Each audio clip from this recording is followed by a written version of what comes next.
Classes में आप लोग का स्वागत है। आज हम आप लोग को पीरियोडिक टेबल पढ़ाने के लिए सबसे पहले डिस्कस किए हैं कि आइटम के बारे में कुछ जान लेते हैं। ठीक है, हम लोग यहाँ पर डिस्कस किए हैं कि आइटम होता क्या है। तो आइटम मेरा स्मॉलेस्ट पार्टिकल है, इतना छोटा पार्टिकल है कि इसको इससे ज़्यादा हम तोड़ नहीं सकते हैं। इसको डिनोट करते हैं, it is denoted by x. ठीक है, यानी कैपिटल एक्स, कभी स्मॉल एक्स से इसको डिनोट हम लोग नहीं करेंगे। याद रहे कि यदि कैपिटल एक्स लिख रहे हैं तो हमेशा ऊपर आपका एटॉमिक मास होगा, नीचे मेरा क्या होगा, एटॉमिक नंबर होगा। तो यहाँ पर हम डिस्कस किए हैं कि जितना एटॉमिक नंबर होगा उतना ही मेरा नंबर ऑफ प्रोटॉन होगा, उतना ही मेरा नंबर ऑफ इलेक्ट्रॉन होगा। यानी कह सकते हैं कि Z = P = E।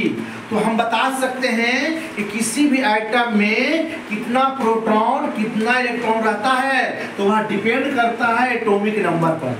यानी हम एटॉमिक नंबर हम याद कर लें किसी भी आइटम का, तो हम बता सकते हैं कि किसी भी आइटम में कितना प्रोटॉन और कितना इलेक्ट्रॉन होगा। ठीक है, जैसे हम एक एग्जांपल आप लोग के सामने रखे हैं सोडियम के बारे में। सोडियम का एटॉमिक नंबर 11 होता है और एटॉमिक मास 23 होता है। तो हम बता चुके हैं कि नीचे हम Z लिखते हैं तो Z = P = E होगा। इसीलिए यहाँ पर रिप्रेजेंट कर चुके हैं कि Z की वैल्यू यदि 11 होगा तो P भी 11 होगा, E भी 11 होगा। P को प्रोटॉन कहेंगे, E को इलेक्ट्रॉन कहेंगे। ठीक है, अब हम आगे चर्चा किए हैं कि यदि हमको नंबर ऑफ न्यूट्रॉन निकालना हो तो उसके लिए क्या करना पड़ेगा।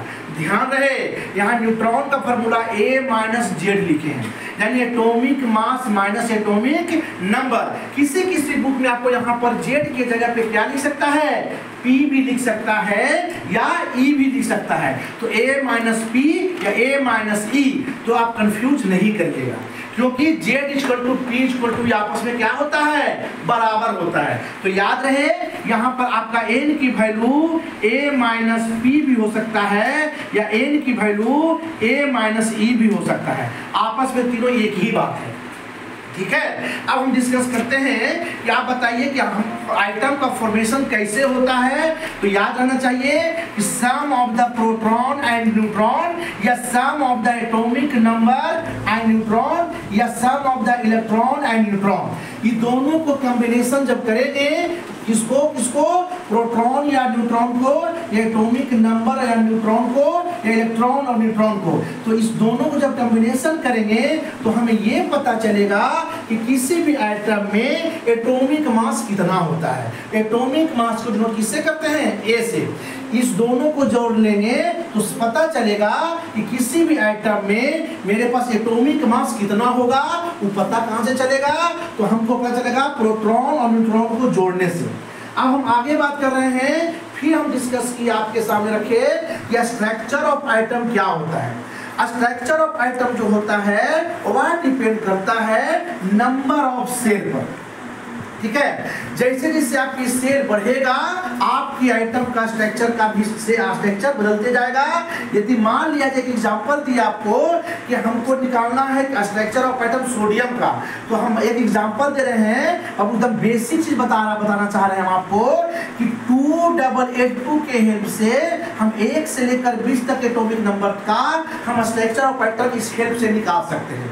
जब इसको सम करेंगे तो ये 20 के बराबर होगा। जब इसको हम सम करेंगे तो ये 20 के बराबर होगा। तो जैसे मान लिया जाए बाबू कि हमको सोडियम का स्ट्रक्चर ऑफ आइटम निकालना है, तो हमको 11 लाना है। 11 क्या है मेरा, स्ट्रक्चर ऑफ आइटम जो डिपेंड करता है वह एटॉमिक नंबर पे करेगा। स्ट्रक्चर ऑफ आइटम जो होगा वह किस पे डिपेंड करेगा, एटॉमिक नंबर पे डिपेंड करेगा। एटॉमिक नंबर 11 है, इसको लिखेंगे 281, 2 + 8 10 + 1 11। यहाँ तक में कोई दिक्कत नहीं होना चाहिए आप लोग को।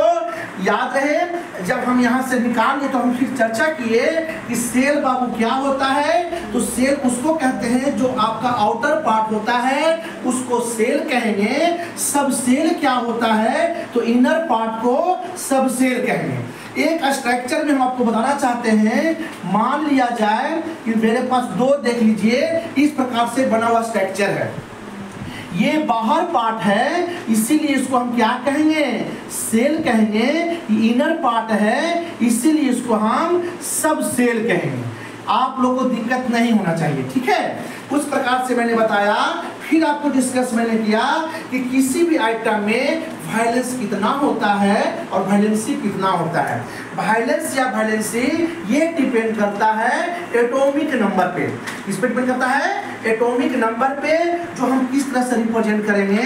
जो आपके सामने इस प्रकार से हम बताना चाह रहे हैं वायलेंस क्या होता है। तो लास्ट ऑफ इलेक्ट्रॉन जो होता है मेरा वायलेंस होता है। यहाँ पर सोडियम का लास्ट में कितना है बाबू? तो 1 है, इसीलिए इसका वायलेंस 1 हो जाएगा। अब हम बात करते हैं कि वैलेंसी क्या होता है, जो हम समझाने की कोशिश किए हैं। वैलेंसी जो होता है stability of electron due to loss और गेन ऑफ इलेक्ट्रॉन। याद रहे, loss of gain of electron, यानी कि जिसके लास्ट में इलेक्ट्रॉन यदि आपका जैसे 2 8 1 आया है, यदि 1 2 3 आ जाए, 1 2 3 आ जाए, जिसके लास्ट में 1 2 3 आएगा वो हमेशा जो करेक्टर होगा आपका आइटम का वो हमेशा लॉस करेगा, यानी लॉस करने वाला हमेशा पॉजिटिव होता है। और जो पॉजिटिव होगा बाबू वो आगे डिस्कस करेंगे, जो नेचर ऑफ आइटम बताएंगे वो मेटल होगा, ठीक है। तो यानी 1 2 3 जो होता है वो हमेशा क्या करता है, लॉस ऑफ इलेक्ट्रॉन जो होगा वो 1 2 3 होगा, उसका वैलेंसी 1 होगा तो 1, 2 होगा तो 2, 3 होगा तो 3, और इसका वैलेंस क्या हो जाएगा 1 2 3। लेकिन इसका वैलेंसी की बात करेंगे तो वैलेंसी के साथ हमेशा साइन के साथ बोलेंगे। वैलेंसी आपका +1 +2 +3। यदि आप प्लस का सिंबल नहीं लगाएंगे, आप कहेंगे सर होता है समझिए, तो आपको गलत माना जाएगा, क्योंकि आप +1 लिख रहे हैं, 1 दोनों तो एक ही बात हो गया।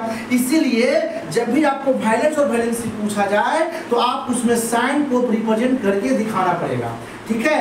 दूसरी बात, यदि जो गेन ऑफ इलेक्ट्रॉन होता है वो 5 6 7 होता है।